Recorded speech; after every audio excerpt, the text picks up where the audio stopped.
faire. Et voilà, en direct depuis la Clusaz. Bah, on est sur un télésiège, c'est Charlotte qui nous reçoit. Alors, le télésiège, rassurez-vous, il bouge pas. Il est dans le musée qui se situe, Charlotte, au hameau des Alpes. On va dire en deux mots ce qu'est le hameau des Alpes, d'accord? Alors, le hameau des Alpes, c'est une très belle maison traditionnelle qui regroupe notre patrimoine, nos deux activités principales, dont l'agriculture, avec le reblochon, notre fameux reblochon, et le tourisme avec le ski, qui a bien aidé à développer le village. Donc, un siècle d'histoire du ski ici. Avec donc des vieux vous allez voir, équipements. il faut venir ici, on le dit bien, un mot des Alpes, c'est à la Clusaz, Haute-Savoie. Vous allez voir Charlotte ou Gisèle qui nous en parlent. Dans l'émission, on verra plus longuement.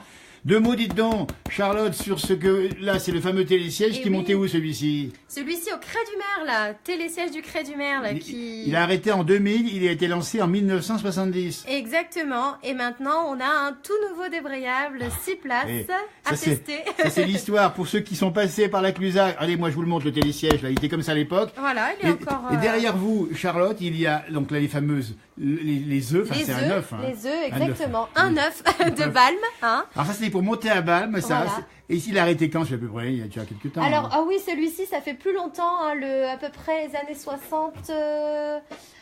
j'ai plus la date exacte. Voilà, mais enfin, on voit bien qu'il est ancien, celui-ci. Exactement. Les bronzés font du ski, rappelez-vous, il y a les skis avec. Ça, c'était celui qui montait donc à Balme. Maintenant, ça a bien... C'est quoi maintenant à Balme? C'est quoi? C'est une... c'est télécabine maintenant qui monte à Balme. Exactement. C'est branché.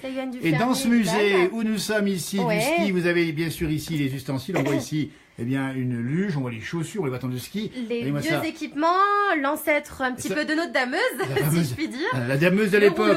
Voilà, on voit ici le rouleau. Le rouleau. Et puis, il y a aussi, tiens, il faut le dire aussi, Charlotte, tiens, ici, il y a aussi, on voit sur l'écran, tiens, mettez-le en route. Allez, alors là, on clique, on va avoir c'est interactif. Vieux films en noir et blanc. Ça, c'est extraordinaire. Voilà, et là, la piste noire. Voilà, la Clusaz, si vous connaissez la Clusaz hier, aux années 1970, 2000. Donc on va faire, et ça c'est la Clusaz à peu près en quelle année? Ça c'est déjà... Allez, les années 70. Allez-moi ça. Ça c'est en 70, dans l'émission, on verra quelques-unes de ces images. Années 70, la Clusaz. Là c'est même pas tout construit, on voit les grues, et on est donc des images qui bougent un peu de l'époque. L'entrée du village, voilà. Ça c'est extraordinaire, c'est des images des années 70, la Clusaz, c'est incroyable ça. Et on va saluer aussi Laurence Vermelaine, bénévole, ici, qui travaille avec vous, avec les à l'époque, le fameux bélier, on en a parlé dans l'émission, vous verrez tout ça. Allez-moi ça, le blason, ça bouge. Les Coupes du Monde, puisqu'on accueille quand même des grands événements sportifs. Mettez-moi un peu en lumière, Charlotte. Voilà. On va rappeler quand même quelques-uns des champions de la Clusaz qu'on fait d'ailleurs, qu'on salue encore alors aujourd'hui. on salue tous nos champions. On a Guy Perilla, on a Régine Cavagnou. Heureusement décédée, Régine. Voilà. Et puis bien sûr Edgar Gros-Piron. Donc chacun, nos champions ont des pistes dédiées à leur nom. Absolument. Puis les petits jeunes aussi qui sont au championnat. On a Candide Tovex, on a Anaïs Caradeux, on a les champions d'aujourd'hui, freeride, freestyle plutôt, les nouvelles disciplines qui se développent.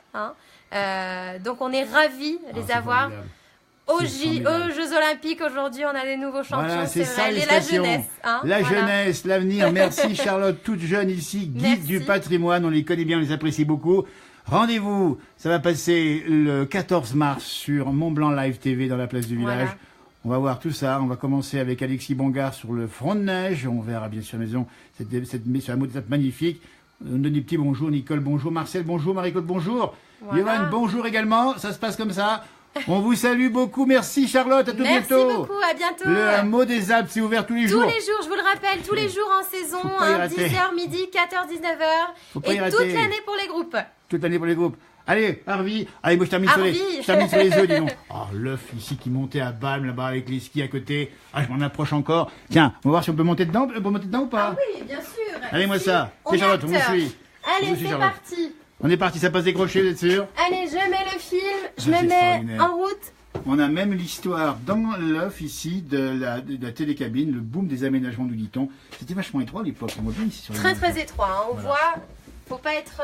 Skis, si je peux mettre une petite place, j'ai une petite place à côté de moi. Une petite place pour voir le film. Allez, on s'installe dans la cabine, comme il y a quelques années. C'est ça. Et ben voilà, c'est parti. Et voilà, on est parti. Merci à vous de nous avoir suivis. À tout bientôt dans la place du village. Allez, Harvey, merci. Tiens, c'est parti, c'est l'ancienne ça. C'est la dameuse ça. Ça, c'est extraordinaire.